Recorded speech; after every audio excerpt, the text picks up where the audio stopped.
반갑습니다. 간자빠입니다. 오늘은 간자빠 시즌2 네이더 훈련, 그러니까 내추럴과 로이더의 합성으로요, 네이더라고 이제 명칭을 정하고요. 여러분들이 운동을 하심에 있어서 좀 더 빠른 결과물을 얻을 수 있도록 네이더 훈련법에 대해서 하나씩 해본 시간을 갖도록 하겠습니다.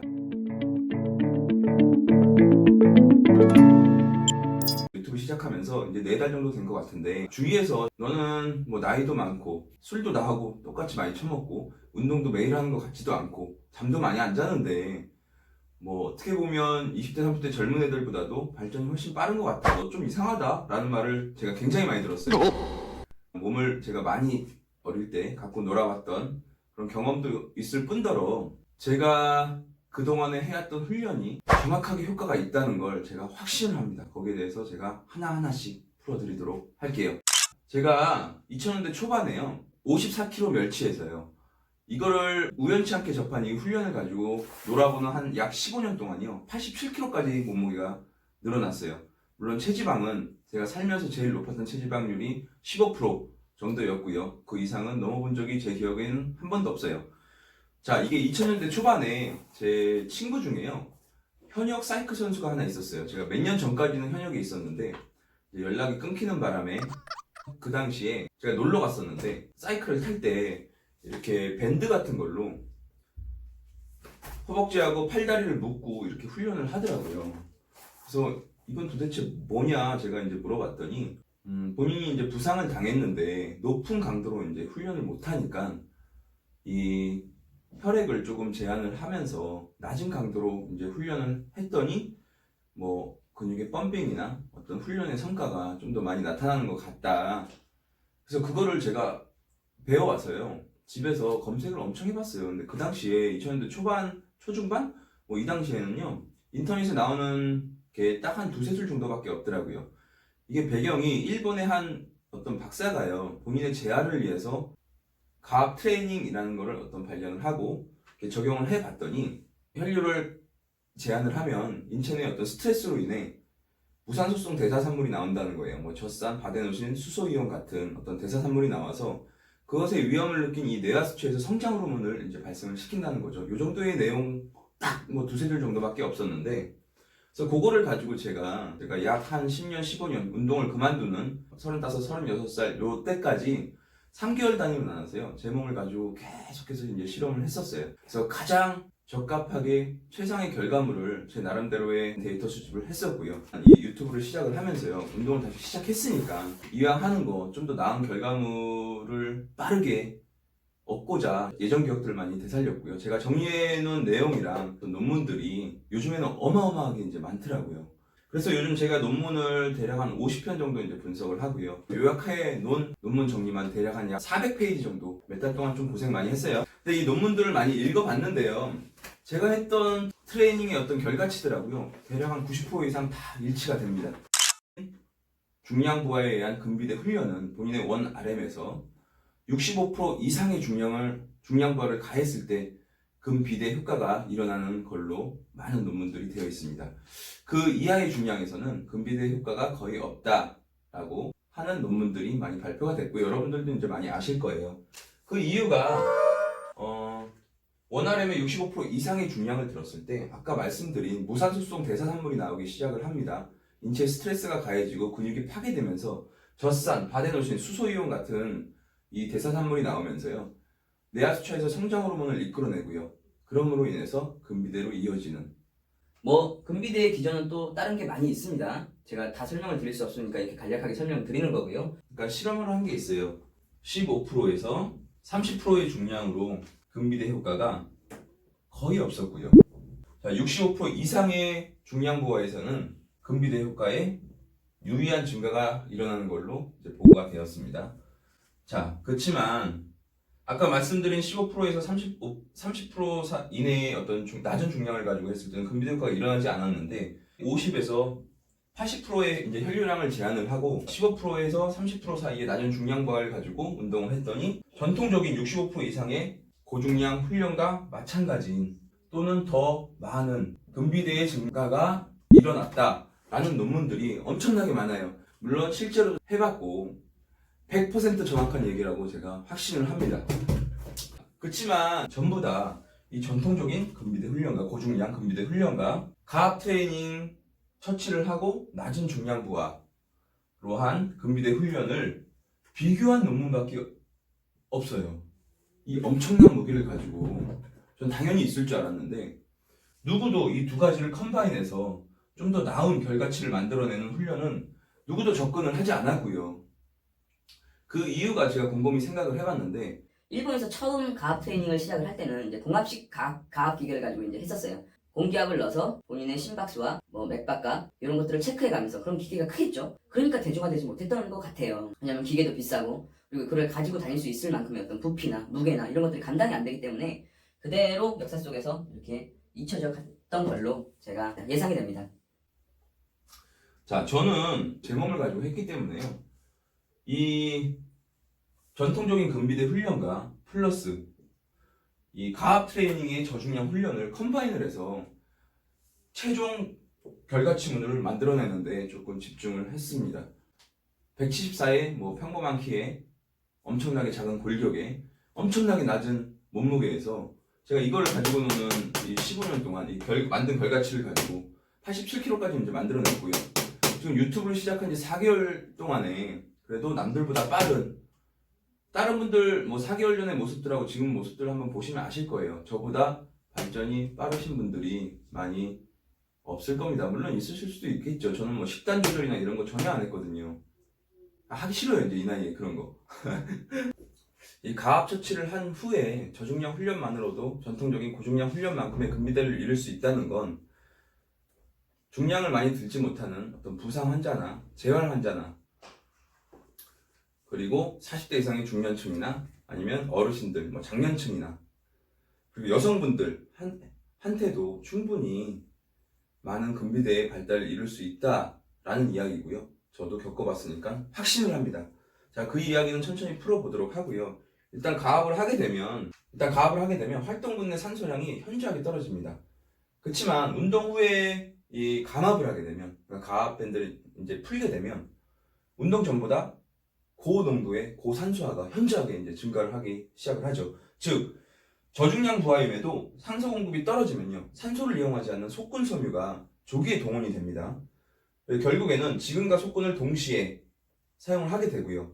총 근섬유 동원이 훨씬 더 증가를 하게 되는 결과를 가져오게 됩니다. 그게 무슨 얘기냐면 이 혈액을 이제 혈류 제한을 한 다음에 가벼운 런닝이나 걷거나 뛰는 것만으로도 이게 유산소성이 아닌 무산소성 운동으로 신체 내에서는 바뀌어버린다는 거죠. 근육 내 저산소 환경을 만들어내면 근육 내에 이제 혈액의 우열로 인해서요, 아까 말씀드렸다시피 고중량 운동을 할 때 무산소성 대사산물이 나와버립니다. 젖산, 바데노신, 뭐 수소이온 등등의 어떤 대사산물이 나오면서 뇌하수처에서 성장 호르몬의 유의한 증가가 이루어진다라는 일본의 수많은 논문이 있고요. 한국에서도 뭐 고려대, 명지대, 영남대, 서울시립대, 한체대 뭐 등등의 어떤 논문들이 수없이 많이 나와 있습니다. 그래서 성장 호르몬이 발생을 한다는 건, 성장 호르몬이 뭐죠? 뭐 여러 가지 어떤 작용들을 하겠지만 가장 좋은 작용은, 저희들한테 가장 좋은 작용은 뭐 체지방을 감소시키고 근비대에 많은 효과가 있는 걸로, 그리고 회복력이 빨라집니다. 실제로도 저는 첫 번째 단계를 주기화 훈련이라고 하는데요, 성장 호르몬의 주기화 훈련, 이 주기화가 끝날 시점에 제가 느껴보면요, 저는 약 4개월간 계속 차면서 이제 했었는데 회복 속도가요 굉장히 빨라집니다. 회복 속도가 빨라진다는 건 좀 더 많은 볼륨의 운동을 가져갈 수 있고요. 많은 볼륨의 운동을 가져갈 수 있다는 건 뭐 고강도로 운동을 하면서 남들보다 빠른 근육의 성장 결과를 가져온다 라고 이제 생각을 하시면 딱 좋을 것 같습니다. 논문에 보면요, 혈액의 50%에서 80%의 혈류 제한을 했을 때 가장 효과가 좋다라고 이제 나와 있어요. 요거를 했을 때 성장 호르몬이 발생이 되고요.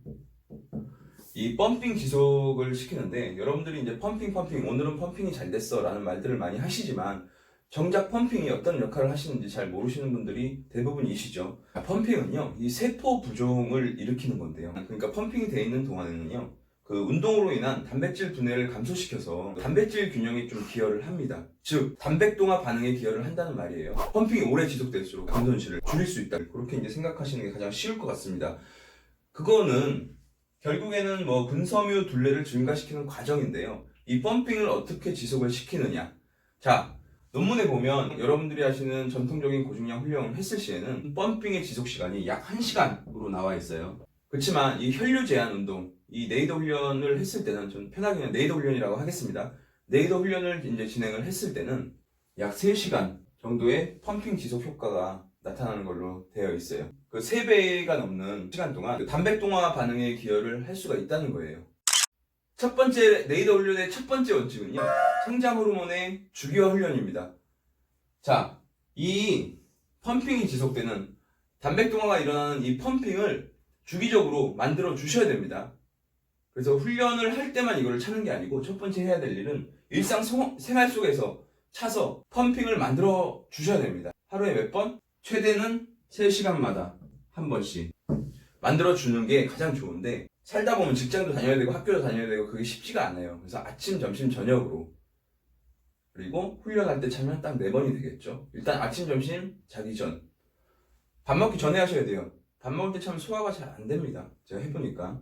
자, 밥 먹기 전에 약 30분에서 40분 정도, 성인 기준입니다. 40분 정도 가볍게 차시고 간단한 펌핑을 만들어 주셔야 돼요. 예를 들면은 이제 바지 안에 밴드를 차시고 스쿼트, 맨몸 스쿼트를 약 2-30회 정도 하면 간단한 펌핑이 일어나더라고요. 그 상태에서 3-40분간 이제 유지를 하시고 그 다음에 빼시면 됩니다. 그리고 식사 드시면 돼요. 이렇게 하루에 3번 정도 이제 차서 주기화를 시켰을 때 저는 약 한 3개월 정도 지났을 때 몸에서 확 반응이 일어나거든요. 회복 속도가 진짜로 빨라져요. 그리고 펌핑을 유지하면서 근육의 발전 속도도 확실하게 빠른 것으로 제가 말씀을 드릴 수 있을 것 같아요. 이게 네이더 훈련의 첫 번째입니다.